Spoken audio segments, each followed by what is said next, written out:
Hello, this is live for a chat, and it doesn't look like I'll start talking, and hopefully people will join in. And I don't see anybody here yet, but hopefully they will come shortly. I don't really have any uh, sort of framework for this, just any questions. I've been away from BookTube for a while. I've just started back this past week. And hi, Amy. So I got one here. So yeah, there's no real structure. Just any questions, anything anybody wanted to chat about. Last one I did, or the very first one I did, was on classic films. So anything that was missed then, or uh, any other subjects, then feel free to sound in. And like, I haven't been watching too much lately. Uh, other than some series, TV series, but I haven't watched any classic films lately. I'm behind in my book to film to do The House of Fear, the book that was based on for can't remember the silent film, but it's a silent film. I'm hoping to get caught up in a little while. I'm currently just trying to catch up on the Future History project at the moment. So yeah, and uh, hopefully get caught up on other reading as well over the next month or two. But I'm trying to prioritize the Future History project at the moment. But next month I'll be in May. I'll be reading, which I've never read yet, is War and Peace by Tolstoy. So that'll be interesting. I should have been reading Anna Karenina this month, but I haven't been able to do that. So I'm hoping everybody can see me and hear me. If you can, do let me know because I'm prattling on here. Oh yeah, there we go. um, what's in Amy's? What's to the stack in your right? Okay, now that's this side because it's all opposite on the screen. This is just a variety of stuff. The top here is Isaac Asimov. And then I've got a couple of Babylon 5 novels, some film, King Vidor on filmmaking, Das Kapital, Volume 1, Anthony Pohl, Dance to the Music of Time, Volume 2, I think it is, Culture and Diversity and Common Humanity, um, an African it was a free book, Ancient History of the Manchuria, Imaging the Past, an archaeology book, and some more film books. Nothing super exciting.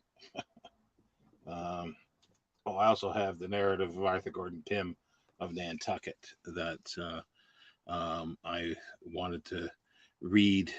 I've been sort of uh, rationing. I've been rationing Edgar Allan Poe for most of my life because I don't want to run out of Poe. I always want to read something new occasionally, and then reread some of the other stuff. And the narrative of Arthur Gordon Pym of Nantucket, I've not read yet. Hi, Dave, and greetings. And yeah, there's two now from Canada, Amy and Dave. Um, and Richard is asking, yeah, I am beginning to feel better. Thanks. I'm still very tired. I'm not sure what I had, whether it was just a cold or the Omicron virus. I didn't get checked for that, but I've had a lot of cognitive brain fog, and that cleared up about a week ago now. So I've been able to read again. Um, and the breathing has sort of cleared up a little bit. And Dave asks the same. So thanks for asking. And I've received a lot of emails and comments and that, and I do apologize for being away, but I was like a bit of a gibbering idiot. I don't even remember some days, to be honest. Up until about a week ago, I had conversations with people. I called people, and I don't even remember doing it. So that's how out of it I was. But I'm getting better.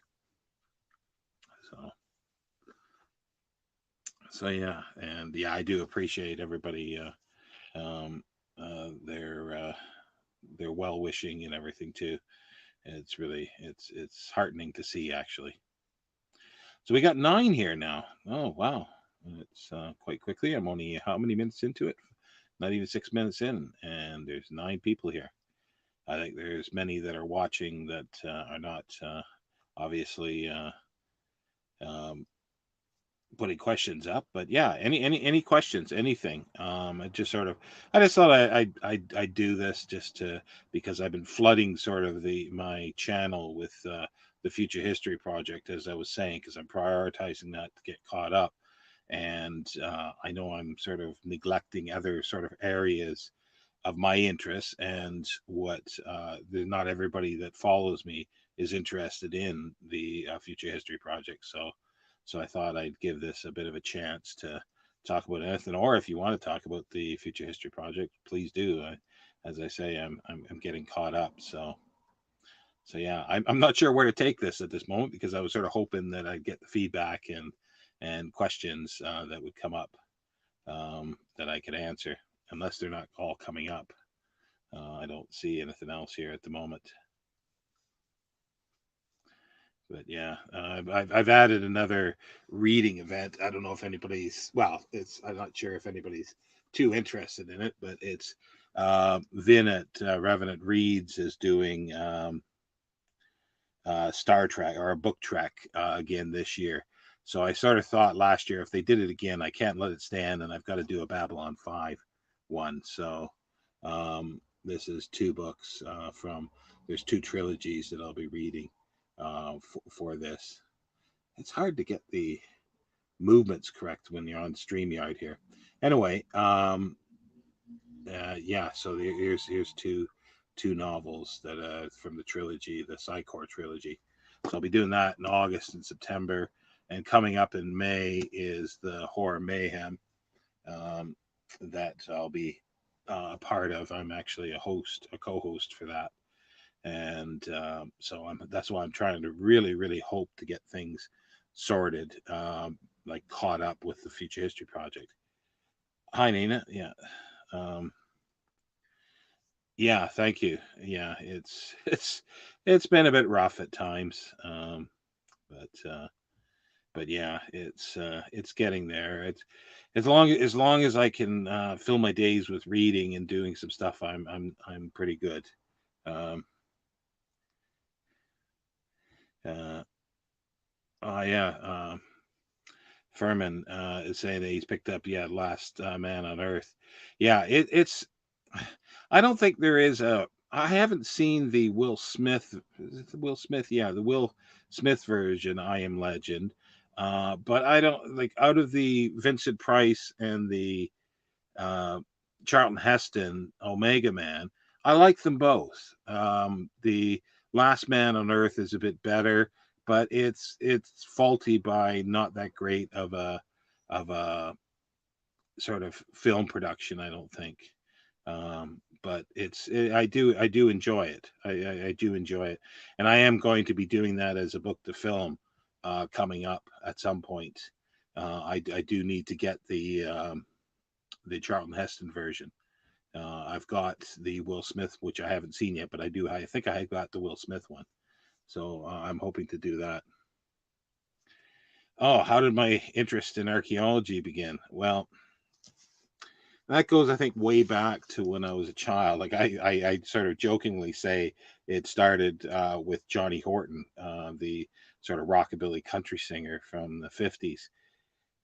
And it's not too far from the truth, because my dad enjoyed him. And so I grew up being from very small listening to him. And he wrote songs to do with um, uh, history, and I was curious to see if they were real. So I would go to my library, and I look into some of the history, and then I started seeing other stuff, like probably was a Time Life or National Geographic book on the pharaohs or something like that. So then I was off and running.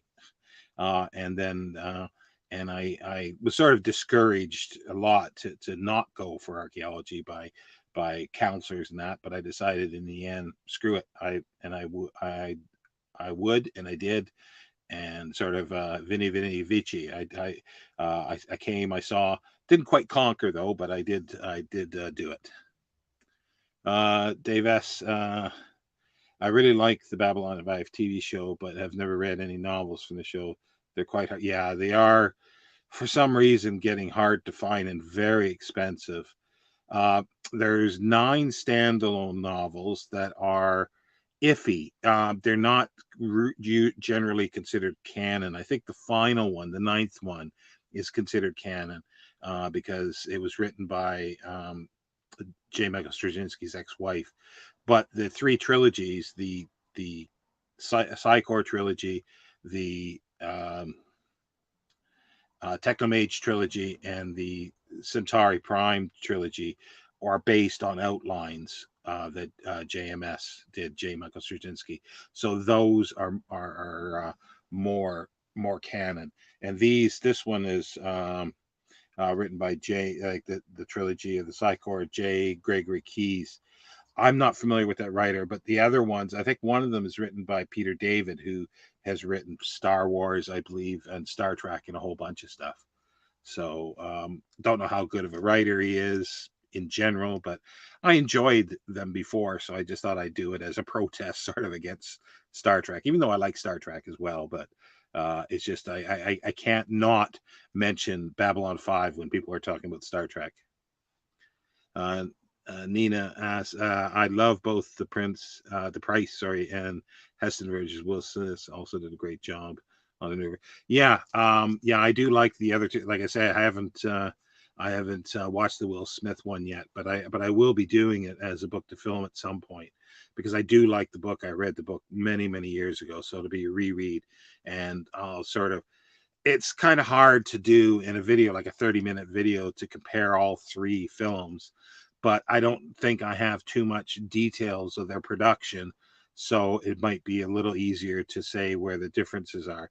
Because what I like to do in my book to film is sort of talk about the book, and if I have any sort of background to the writing of it, and then I talk about the few changes, or the changes they made for the film, but also the production things, like the cinematography, who did it, and if there was any problems around it, that kind of thing. And I've sort of enjoyed. They're not in depth by any means. They're just sort of skirting the surface of a lot of stuff. And I have no production skills or editing skills, so I'd love to be able to sit down and write sort of a script for it.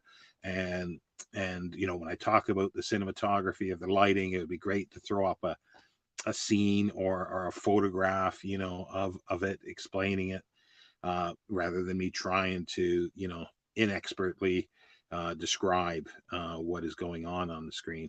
But yeah, I think that one of the more ones that I'm going to be doing shortly, well, in the next few months, I'll be doing Invasion of the Body Snatchers, because I do like the 1950s film, and I also like the 1970s version as well. They're very different. The 1950s version is very sort of Cold Warish in many ways. So I'll be doing that. But more recently, I'm not sure what I'm going to be doing in March, because usually I try, not March, sorry, May, for Horror Mayhem. I might try to do a few horror ones. I was thinking of doing a reading, Carmilla by Sheridan Le Fanu, and doing the Vampire, the Carl Theodor Dreyer's 1931 Vampire. But I'm not going to do that, because I think in June, I think it is, Masters of Cinema are coming out with a new version of, because it's the 90th year for the release, I think. So maybe it was 1932 then. For some reason I was thinking 1931, but they're doing that. And then in June, I'll be doing the June on the Range westerns. So I think it's pretty well set in stone. I'll be doing True Grit, for the film to the book. I'll be doing what else am I doing? Searchers, I think it is. So there's 2 John Waynes and Warlock, and the Oxbow incident. That's right. Yeah, the Oxbow incident. So I'll be doing 4 of those for June. And I've not read Warlock, and I've not read Searchers. I think I'm not. I can't remember if I've read True Grit, the book, or not. But I like all the films, so I'll be doing that. But yeah, I'm always on the lookout for anything else. So if anybody does know any sort of good book to films, that would be an interesting thing. Even if they're schlocky sort of films, sometimes it's really nice to sort of look at the source material and then go into the film and see what the differences are. I could even do that, I guess, with the Babylon 5, because they did 3 novelizations of. Well, no, it's the opposite, because they weren't the novels, so they novelized. They did novelizations of Third Space, In the Beginning, and Call to Arms, I think it was. Yeah, I was thinking of doing Red River as well. I think it was Red River. Yeah. Um, I John Wayne is definitely an acquired taste. He's not a great actor, but I like a lot of the films, like Stagecoach, The Searchers. I like a lot of them. The John Ford films. But yeah, I was going to do Red River, but then I would have wound up doing 3 probably John Waynes in 1 month, and I thought that might be a little overdoing it. But yeah, I do like him. I can sort of his sort of personal politics, I think, in real life would never really match mine. But but yeah, it's one of those things that I can sort of take a back seat to that and enjoy the visuals on there. Richard Farley, just watched the BBC version of M.R. James' The Stalls of Barchester and really enjoyed it. Have you seen any? I have seen a number of their adaptations, but I don't remember that one specifically. I think I will be doing some things like that. Like, I want to do some sort of book to TV things, and short stories to films, or short stories to TV episodes. And M.R. James will be perfect for that. And I probably will do that in October, I think it is. I'll see if I can do that in October. Yes, yeah, as John Wayne in did a nice job in The Irishman, but it's not a Western, if you remember that. Yeah, it's what's it called? The Quiet Man, I think. Yeah, I love the scene with Victor McLaglen, that they start the fight out in the field, goes into, and then they take a pause to go in the pub to have a few drinks, and then it's like, oh, it's time to get back to the fight, so they go back in the fight, and I just love it. I just love it. Um, it is it is a great film, and I remember I had a teacher when I was going. I'll connect this to archaeology.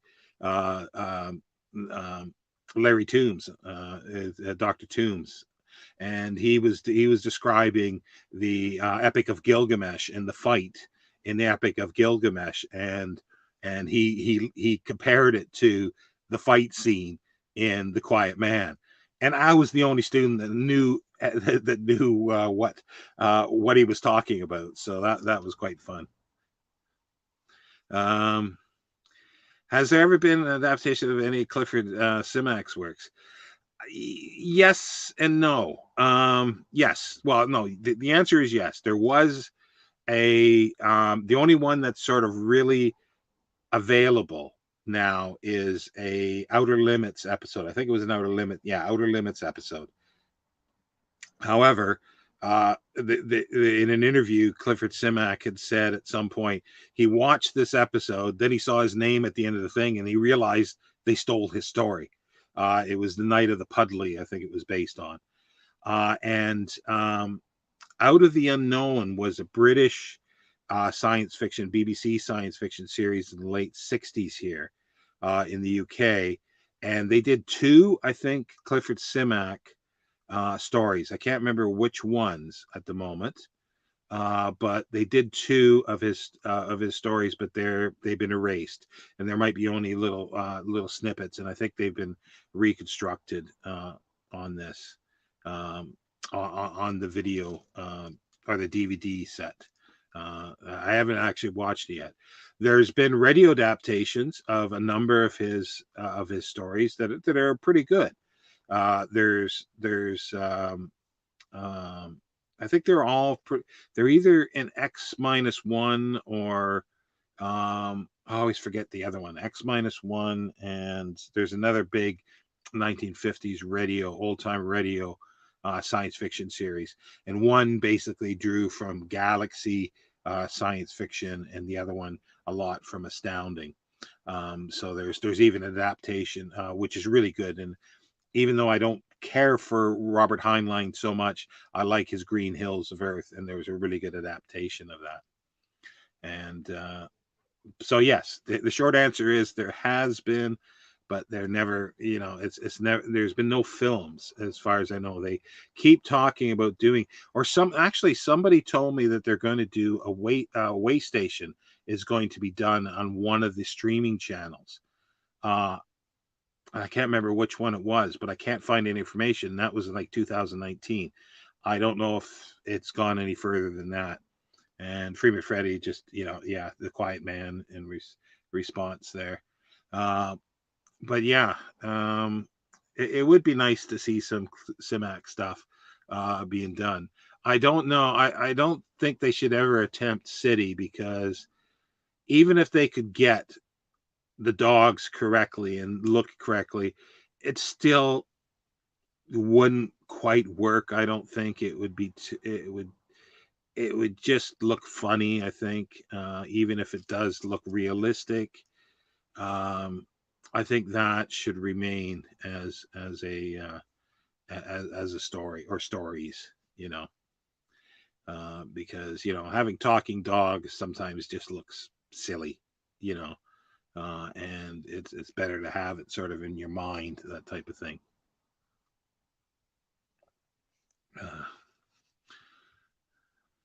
But yeah, that's another thing that would be kind of interesting to do, sort of, book or story to radio programs, because radio programs is a big thing for me. But I'm contemplating doing something a little different with the sort of book to film is play to film. It's like not so much for sound film, but there's a lot of plays that were written that were done on stage, and then they made silent films of them. And I thought that would be an interesting sort of dynamic of how do you, because the play is obviously full of words that everybody says, how do you translate that to the screen? And I thought that could be kind of interesting.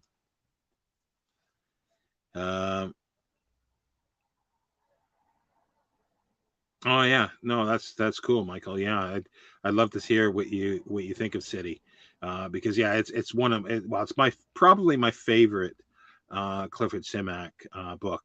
It's got its faults, but I just love the tone of it so much.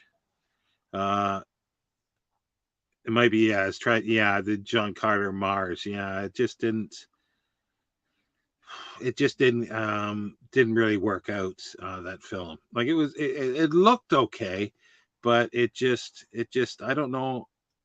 I think it can be done for the screen, but I don't know how they're going to do it. That's the thing. So they got to be up early. Sorry to have to go, Sean. Got to be up early. Everyone have a good night. Yeah, thank you very much for stopping by, Richard. Yeah, thank you, and thank you for enjoying the videos. Yeah, it didn't quite translate. I think it could, because with, like, they could visually make it so much better now with CGI, but sometimes there's some things that I think just aren't made for the screen, and some do jump out, and need to be done for the screen. Like, I think Waystation could work really well, Simax, um, for Simax story. There are some aliens in there, but they can get around that to a certain extent, with CGI, obviously. But it's got a different kind of story, and there's other ones that could work, for Simac as well. Um, but yeah, it's just, I guess, the money, and he's not, he is sort of in print to a certain extent because the Open Road Media is reprinting most of his stuff in the short stories, but they're very expensive and they're print on demand, so it's not they're not in the forefront. Like, you go into a bookshop and you're still going to see reprints of Isaac Asimov, most of his stuff, except his mysteries. For some reason, they don't. But his science fiction, they do. Um, and Frank Herbert. I don't. I think really only Dune is the Dune series is in print, but they still, they still flog Philip K. Dick. They still flog Robert Heinlein to a certain extent. There's quite a bit, I think, still in print. You can still find the stuff, but for people who, if they're just looking for science fiction, um, it's hard to find. But what about horror, Nina? Yeah, tell me about some horror ones that would be good. That would be. I'd love to do more horror, and I just not up on everything that's being done. Because that would be kind of neat to do. The ones I sort of do are just more of the classical ones, old ones that I've done. I've done Exorcist, Rosemary's Baby. Exorcist, I didn't like the book really at all. I thought it was, Peter Blatty just didn't know how to, um, yeah, book to film, basically. Yeah, or even just film. Just even just film, that are sort of good, but book to film, like a film that was based on a book, preferably for my book to film thing. But just even for film, what are ones that, you've been watching recently? You watch, I think, a lot of newer stuff that I've never even heard of most of the time.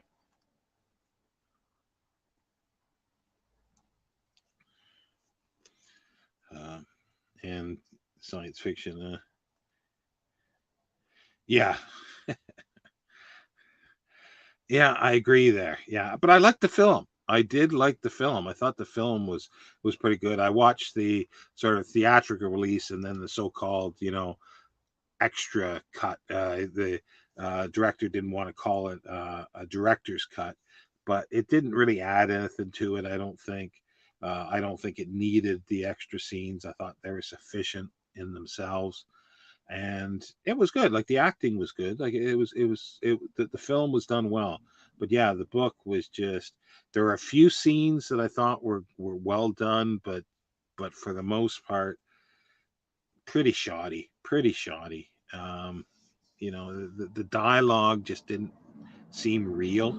You know, it's like I picked up, there was a, uh, I can't look at it now, but I got an ebook of one of the, uh, Farscape novels.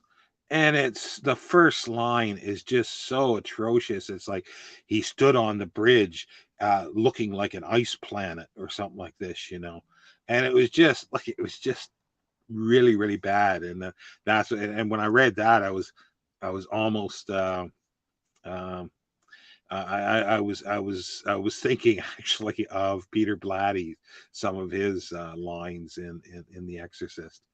Um, yeah, very forced. But, people, I don't understand that. The people do really love his writing for some reason. I thought um, I thought um, Rosemary's Baby was well written though.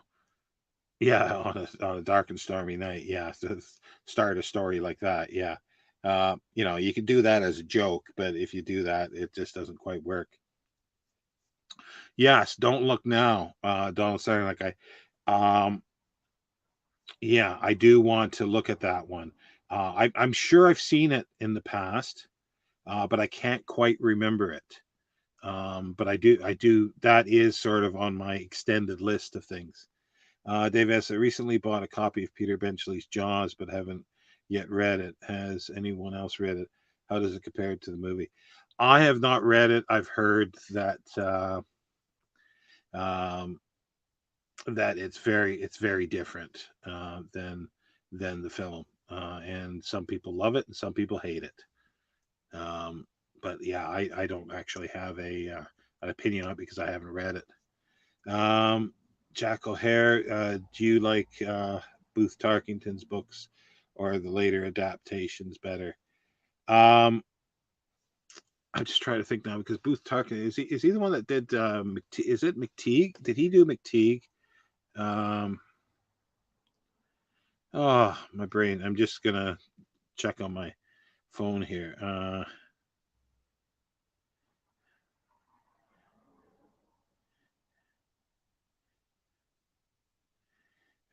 No, it was Frank Norris. Booth Tarkington. Oh, I was going to do. Yeah, that's the Magnificent Ambersons. I think. Am I thinking now? Right, the right one. Um, and got stalled on the book. I found it very dry. I don't mind his writing, but I kind of like the Orson Welles version. If I'm thinking right, I have to sort of think a little bit. For some reason, I'm drawing a blank with Bruce Tarkington books and films. To be honest, sorry. Uh, Jaws is one of my favorite adaptations. The film doesn't track with the book. Yeah, yeah. I just know that some. Oh yes, yeah, Alice Adams. Yeah, yeah. Um, I've read them, and yeah, they definitely have different tones for them as well. And I remember liking the films, I think, better than the books. But again, it's so long ago, and like I said, the Magnificent Ambersons, I have to pull that back out and do it because I do want to do that as a book to film because of Orson Welles. Uh, and it's too bad there isn't the complete sort of version of it. The cinematographer was really good on that, but that really they took it away from him and cut it down, which is too bad.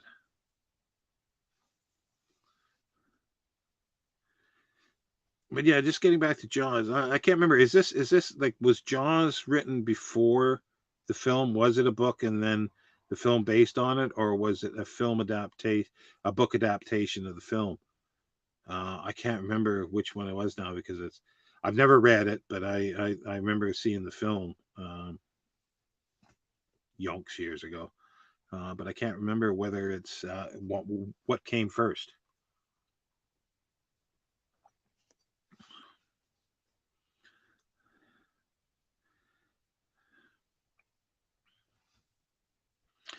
So yeah, the book did come first.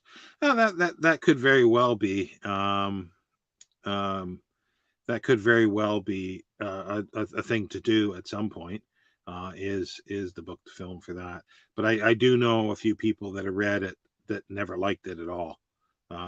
So as I say, I have no opinion on it because I've not read it. I didn't really think that much of the film, to be honest. I like Robert Shaw as an actor. I always, when I think of that, for some reason, I always think of The Deep, and I always liked the Deep film better for some reason, even as cheesy as it was.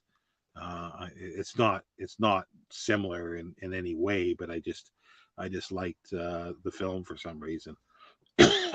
better. And it's cheesy, but it was enjoyable. But yeah, um,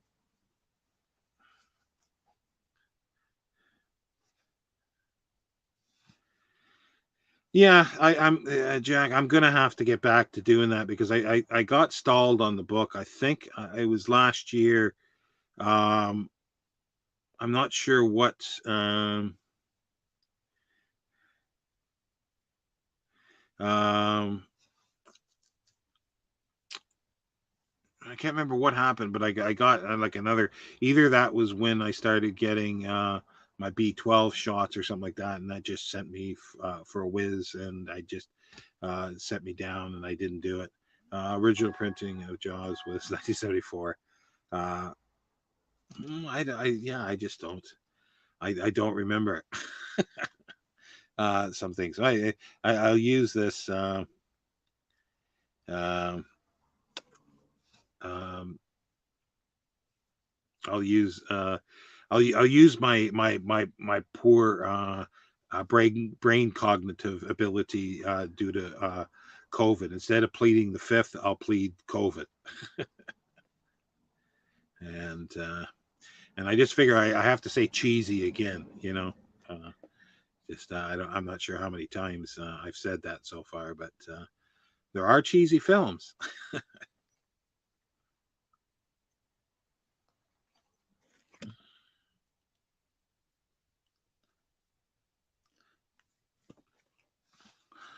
So yeah, I'm just trying yeah, because Jaws came out. It must have come out before The Deep. I just don't because I think that was a Peter Bench. Was that a Peter Benchley film or a book?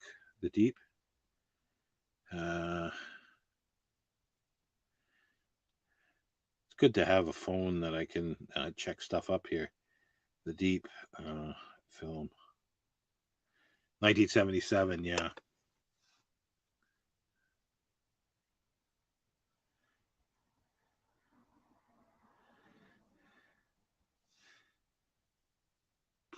please. The 19th. What's the 19th? I'm not sure.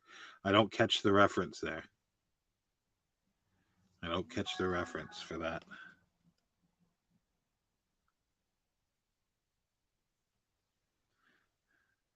I don't catch the reference.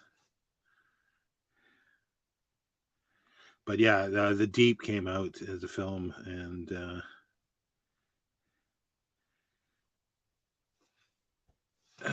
in '77, Pumpkinhead, Evil Dead, and Descent.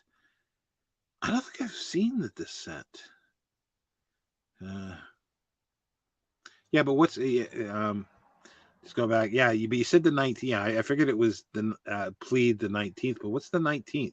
Is that 19th Amendment? Isn't it Fifth Amendment? Or am I getting confused here?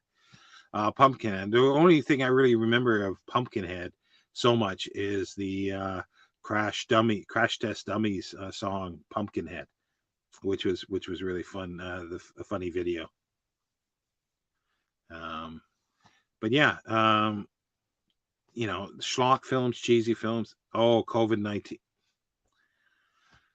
Duh. Yeah. Well. Yeah. Okay. Yeah. The COVID-19. Yeah.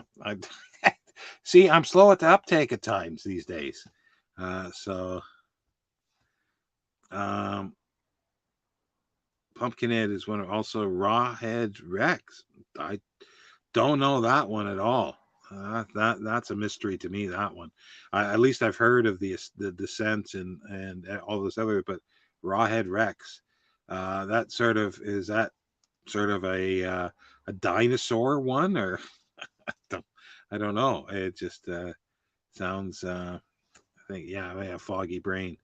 That's foggy brain syndrome rather than soggy bottom syndrome. There's a reference to the what's the Coen Brothers film? I can't even remember. Rawhead Rex Epic. I'm gonna have to look this up. That's a film that I don't have a clue.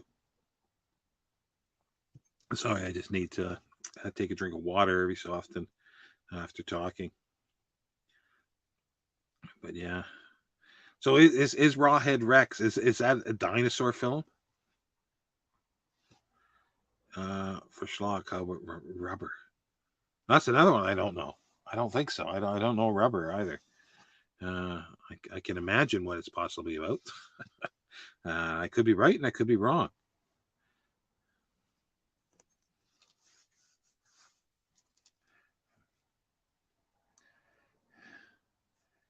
But yeah, it's like the 1950s science fiction. They sort of go between that and sort of, schlock horror type stuff, and I love those, but not that well. That makes it less interesting then. Um, but yeah, so I do like schlock films. They can be fun. You just can't take them seriously, and the ones that do take themselves seriously are usually pretty bad as well. But it's just there's a different tone from sort of 50s, 60s ones, and then in late 60s it seems, and into the 70s they went sort of they were schlock, but they went bad. But then I think they started getting better schlock ones. As I don't know, anybody correct me on that? I sort of think that as the late 70s went on into the 80s, the schlock ones actually got a bit better. Andrew, yes, I am running out of room for books. I do have to do a bit of a call, but I just don't have the energy to do that now, because I over the last year I was sort of given, or I got a whole bunch of free books. I bought 300, and there's maybe only 100 of those I even would contemplate keeping, but they're good ones that I want to keep. I just have to separate them, make a decision, and get rid of them. And the over the last year or two that I've read, mostly just fiction, like 150 or 200 books now. A lot of those I can shovel those out, because I doubt I'm gonna reread those. But there's ones I do want to keep, obviously, and it's hard getting rid of books. It's like cutting off an arm or a leg. Uh, Rawhide Rex is an early Clive Barker film. Oh, okay. And well, it's not dinosaur. Okay, so I'm disappointed there. But yeah, I've never read Clive Barker. I've never read Clive Barker. So um, so yeah, so that could be interesting. But yeah, I know he's very big. Um, but I just have never read him, for whatever reason. But yeah, I'm disappointed it's not about dinosaur. I do like a good schlocky dinosaur story. You know, like the Hammer ones. What million BC or whatever, with Raquel Welch. They're fighting dinosaurs. You know, how that works, I don't know. Or even go right back to Buster Keaton. You know, thumping a dinosaur on its nose with a club. Or the Silent Lost World. Those are really good. And even King Kong, the original King Kong, is sort of similar, which I really do love.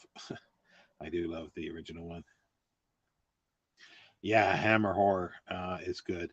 It's I guess the biggest thing was it must have been the color.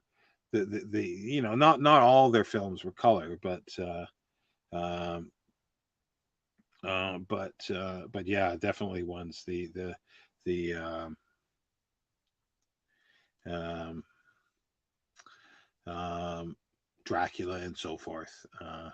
They got a little out of hand with Dracula after a while. It's like I think Christopher Lee just sort of, if there was a job for him in front of the camera, he took it. It didn't matter what. Um, Furman Freedy says dinosaurs at the center of the earth. I'm sure that's been done. I'm sure that's been done. Well, there was sort of in Journey to the Center of the Earth. There they were dinosaurs in a sense. So yeah, so it was there. But then there's the Edgar Rice Burroughs, the there's I I don't think there's dinosaurs in At the Earth's Core, but um, the land of the lost and the people of the lost and so far was really good book wise. And there were some movies done too, I think, with um,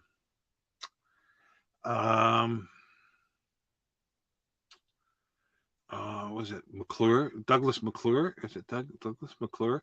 I think there was some films done, Land of the Lost, People of Lost, and Freeman Freddy says yes. So yeah, they were sort of um, dinosaurs in Journey to the Center of the Earth. Nita's saying, yeah, apologies, but Clive Barker is not worth the read. Yeah, as I say, I've not read him. I know he's popular, but there's a lot of writers that are like that. I think they divide. Everybody goes crazy over Neil Gaiman. The little bits that I've read don't really thrill me, but I do want to read his American Gods. I actually liked the series with Ian McShane. Um, he played real, you know, evil person, but does it so charmingly well. I like that, and it's too bad they finished it, or they didn't finish it. They just cut it, so I'll never see the end of it. But I do have the book, I think, here somewhere, so I'll sometime read it. It's getting off of the um, uh, Clive Barker thing, but close enough. Land of Lost. Oh yes, Land of Lost. Yeah, there was a TV series. Yeah, that was a very short-lived TV series, I think. Um, yeah, and I don't know when I think of that, I'm thinking of Atlantis with there was a series. I don't know why I'm thinking of that one too. Atlantis. It's where they're no, not Atlantis. Well, they're in the Bermuda Triangle. They get caught in the Bermuda Triangle and they have to keep finding a doorway into the next sort of realm or something like that. With Gerald or Jared Martin was the actor. I can't remember now. Fabulous. Okay, well, yeah, that's good enough for me. American Gods, because I really loved the series because it was just all done in metaphors in many ways, and I thought it was really well done. Dave S. Christopher Lee, Vincent Price, and Peter Cushing, Hammer Horror, Holy Trinity. Yeah, the their Hammer Horror gems. Yeah, those are fun. Yeah, but they did get, like I say, with Dracula, after really the third one, that didn't really do too much for me, and especially what the in 20, what was it? AD something. I think one of the last ones that was just so bad. That was just so bad. I thought. But again, it was fun. It was fun to do, but or fun to watch. Uh,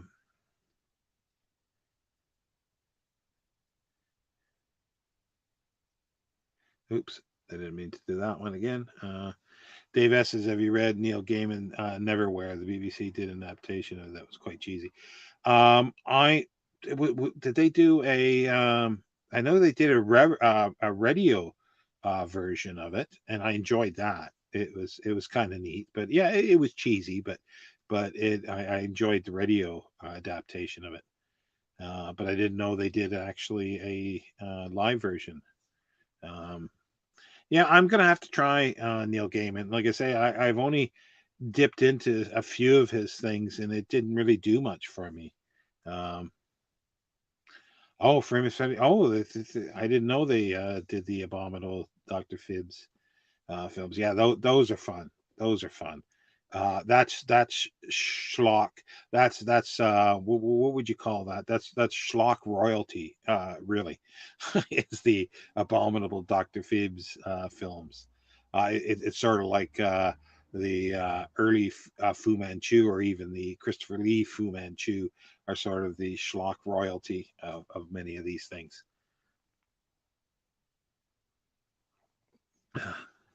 But but yeah. So yeah, no, I just um just was wondering if anybody had the like did the BBC do a real life version of Neverwhere?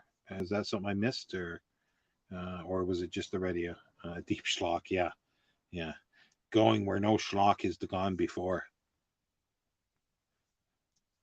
Mr. Croup and Mr. Vandermeer are fun characters in Neverwhere. One of my favorite books. Yeah, I'm gonna have to. I think the first thing I'm gonna do is or read is the American Gods. I also like the. I think was it just done for Prime. Um, it's about the demon and the angel. I can't remember the name of it now.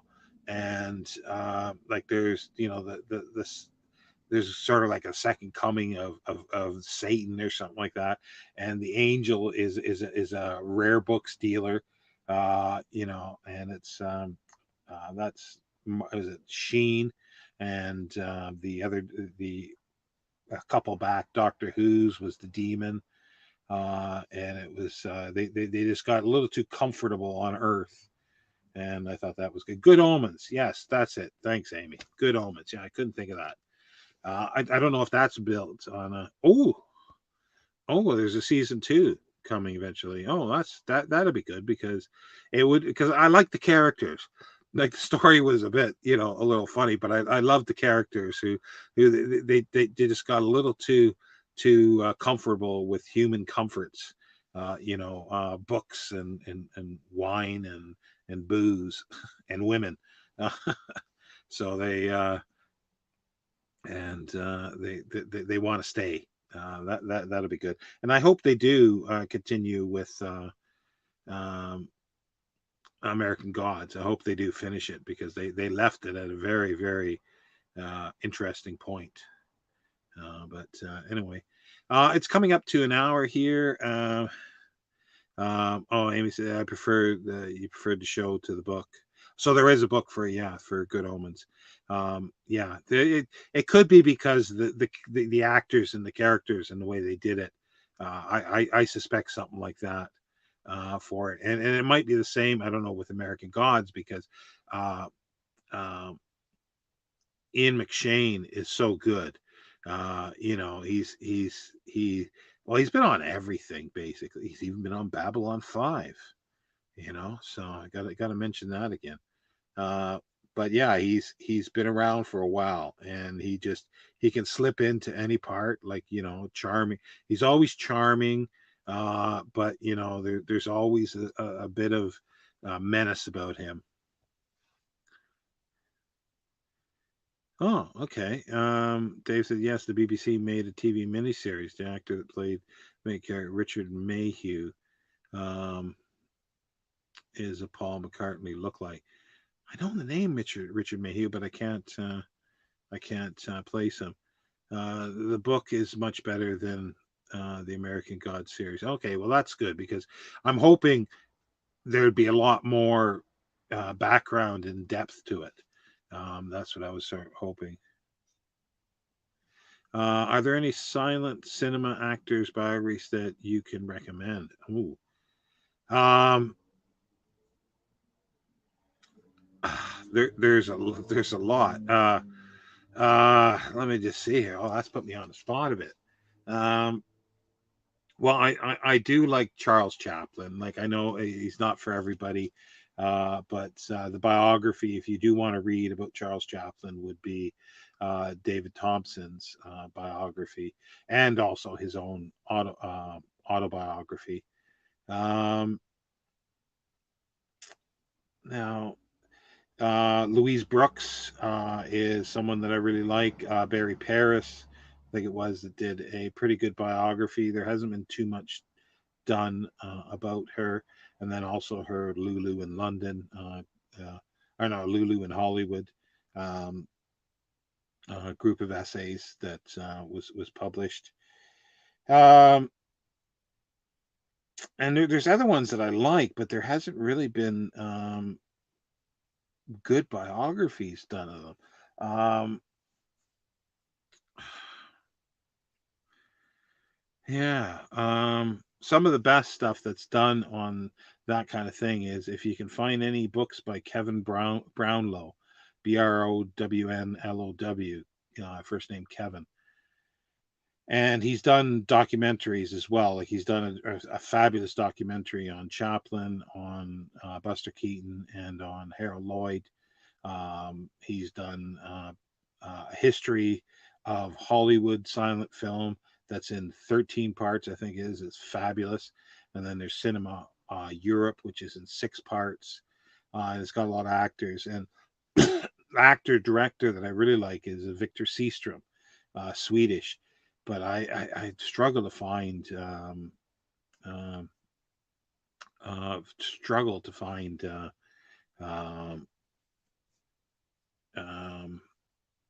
information or a good biography of him. He definitely was complicated, in many ways. And but I do like his stuff. A lot of people don't because of the pathos and that, but I thought he was very good, and there's some excellent films that he did. And he also he knew Louise Brooks too, so lucky bugger. Jack O'Hare, who are your favorite Hollywood historians? It's David Thompson. Yeah, David Thompson. Oh no, hold it, David Thompson. Sorry, David Thompson. Did I say David Robinson is the author of the David Robinson is the author of the Charles Chaplin biography. Sorry, that I made a mistake. David Thompson is a good historian, but he's kind of weird. He is, when I say weird, it's like he knows his stuff. He knows film, like international film and everything. But he seems to have pet peeves and people he doesn't like for spurious reasons, or would appear to be spurious reasons to me. Like he doesn't like John Ford. He doesn't like Charles Chaplin. The list goes on, but he is very knowledgeable about stuff. So I even though I argue with him sort of, when I read his stuff, I still am interested in reading it. And other ones, Kevin Brownlow is for silent is really good. As I say, David Robinson. I think it's David Robinson. A smidge biased. I'm not sure what you mean. I'm a bit biased because Chaplin got with Louise Brooks, possibly. Do you like Jonathan Rosenbaum's? Right? Yeah, he's okay. I haven't read too much of him. I do like Roger Ebert. I do like Roger Ebert a lot. Because he knew film. He knew the history of film, and a lot of critics didn't. Oh yeah, Thompson. Yeah, yeah. He probably. Yeah, I would say he is probably a bit biased, but it's probably the best sort of researched one because he got into the archives as well. And I actually my copy of it is signed by David Robinson because I've met him a few times, and he's just fabulous to hear, to speak to talk to. Is amazing. I'm pretty sure. Yeah, like I'm trying to remember. Yeah, but yeah, I'm pretty sure that David Thompson does not like John Ford. He just thinks it's sort of fluff. He just thinks it's fluff, and that's what I say. He has these, that could be legitimate reasons, but they seem to be spirit. He doesn't like Frank Capra either. He thinks it's sort of too schmaltzy. And and I think he forgets that that Hollywood, you wouldn't be a director unless you made money off your films. So they have to be popular to be a popular director. And then occasionally some directors slip in stuff that I think are special. And then there's other ones that didn't do anything. Like look at Charles Laughton with Night of the Hunter. His directed career went out the window when he did that. It's amazing. It's amazing. It's amazing film, but it just was not commercially viable, and that's what happens to directors like that. I think. Um, Sean, I love your hours in libraries. Thank you. Have you any coming up? Where do you come across find such? Yeah, I'm hoping to get back doing them next week, um, and yeah, I just find them bookshops, or I order something and there's something a little different about it that I didn't realize when I went to order it. It's that kind of thing. And there's quite a few of them, and some of them are more interesting than others, but there's hopefully something interesting about each one that I try to. Um,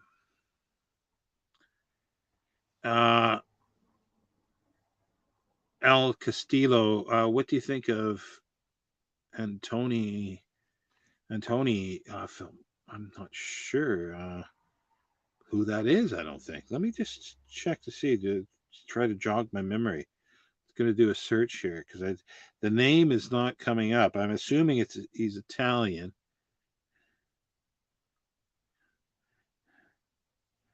Uh,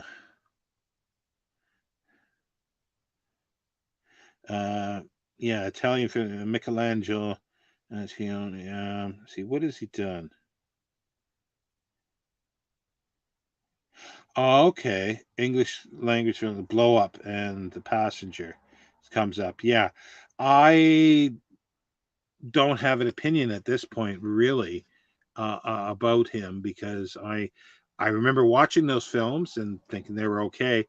I sort of I'm only starting to get back into foreign language films now in the past like 3 or 4 years. And the reason for that is when I love, you know, silent films. But then once it got into like sort of late 30s and then past Second World War, um, non-English language films didn't really thrill me that much. Um, but I didn't watch that many. And then when I started watching stuff when I was in university in the late 80s and early 90s, it was mostly 70s and 80s foreign language films, and I had enough of those. And I didn't like them at all. So I just sort of stopped watching them basically. But now I'm going back and pre 60 stuff. I'm rediscovering stuff and discovering films that I missed because they are good. But it just I got clouded. The way I sort of explained a foreign language film, a European film, would be the camera shows a guy and a secretary having sex on the desk, and then it pans over to the doorway and a donkey walks in. It stays on the donkey, the camera, then it moves back to the couple on the desk for a little while. Then it moves back to the donkey, and the donkey backs out towards the door. That's what I thought of foreign European foreign language films, and I had no patience for that. But I know that was oversimplifying it. Um, but it's really difficult, to say that and say that covers everything, but it does I think give a general impression for a lot of films. Uh, of the time, um, at least 70s and 80s, sort of I guess the new wave stuff and new wave and everything. I never was a huge fan of. Yeah. Um, I think they're an acquired taste, because, and I can't say that I've seen that many of those, the horror films. I think they're all Italian horror, I think, and I've only seen a few of them. And for schlock value, yeah, they're definitely there. But it's again something that I haven't seen in a long, long time, and I would have to reacquaint myself with them. but yeah, so like at least I'm aware the I can't even pronounce it, Antononi, or Antonioni, and I can't even pronounce his name. That I had to look him up to see. Yeah, major cheese, but yeah, I could see that. Yeah, and that's the thing. And but the kind of European ones that I was talking about are supposed to be art films and very deep, and I just don't get it. I just didn't get it at all. But then when I look at stuff from the 50s, like uh, Rossellini's films, like his what is it, the War trilogy, uh, you know, um, Ozu for Japan, his 30 stuff, his early stuff, and Kurosawa, those, you know, you can't fault those for quality filmmaking. Those are really, really good. And they were something that I'd sort of left. I just sort of packaged it all up in my mind and just put it into the attic in a sense and never bothered with it. And it's really only in the last 5 years or so, well, about three to 5 years that I'm starting to go back and look at some of that stuff. And hence a couple years ago, like when I went through my Blu-ray sort of library, and I've got a lot of that stuff that I bought, and I'm glad I have them now because I can then now sort of slowly delve into them. But yeah. Anyway, we're over an hour here now. Sort of starting to wrap it up, I guess. And then if anybody else has any other questions, then feel free. This has been enjoyable. I hope everybody sort of enjoyed it as well. And I hope to do some other live videos and maybe some interview videos. And I'm thanking rate for Nina there for publishing and horror possibly in May. Is that a possibility? I'll say it openly here. um, so that would be interesting to possibly do. Uh, let me see here. Have you read by any chance Amos Vogel's book Film as a subversive art? If oh no, I don't know that at all. I don't know. It sounds kind of interesting, actually. Uh, Sounds kind of interesting. Yeah, I'm glad you liked it, Nina. And have you got any use out of your ebook? I finally bought one, but did not use it much. I still prefer my. Yeah, I do prefer paper, but I've got an ebook like a Kindle. But I'm getting most of my stuff as EPUBs, I think. So I've figured out a way on the uh, the tablet that I'm using here, or another tablet I've got. I've been able to put on an e-reader, and I figured out a way of making the backgrounds black, um, and the text white, and it doesn't give me headaches. And what I find that I'm using is because I have to rest so much per day that I'll read the book when I'm sitting up here in book form, and then I'll go, and if I lay down in between sort of dozing a little bit, I will continue reading a little bit in the ebook. So I'm slowly getting into that. And he says, "What's that?" No, it's just because in May we're doing the horror mayhem, and I thought maybe I could do another live or something like that, or an interview with publishing and horror books and things like that. So that was the kind of thing. I'm glad you liked it, Freeman, and yeah, have a good night. Night, and Dave as well. So yeah, well, like, well, we'll talk offline if there's a possibility. But I just thought I'd throw it out there at the moment, because I do like doing the live ones. I do. Oh well, that's fabulous. Yeah. So we'll definitely talk and set something up. for this, because I do want to do more lives. I've currently only set up at the moment to thinking of doing stuff regarding the Future History Project, but I do want to do other lives with other booktubers. I have one in mind that may be watching at the moment still, to talk about books. So I won't say anything more than that at the moment, until if it comes to fruition. But anyway, I will say bye now. It's over an hour long, and thanks for everybody that's showing up, and have a good evening. Yes, I will call you. Anyway, take care, everybody, and I'll see you next time. Bye for now.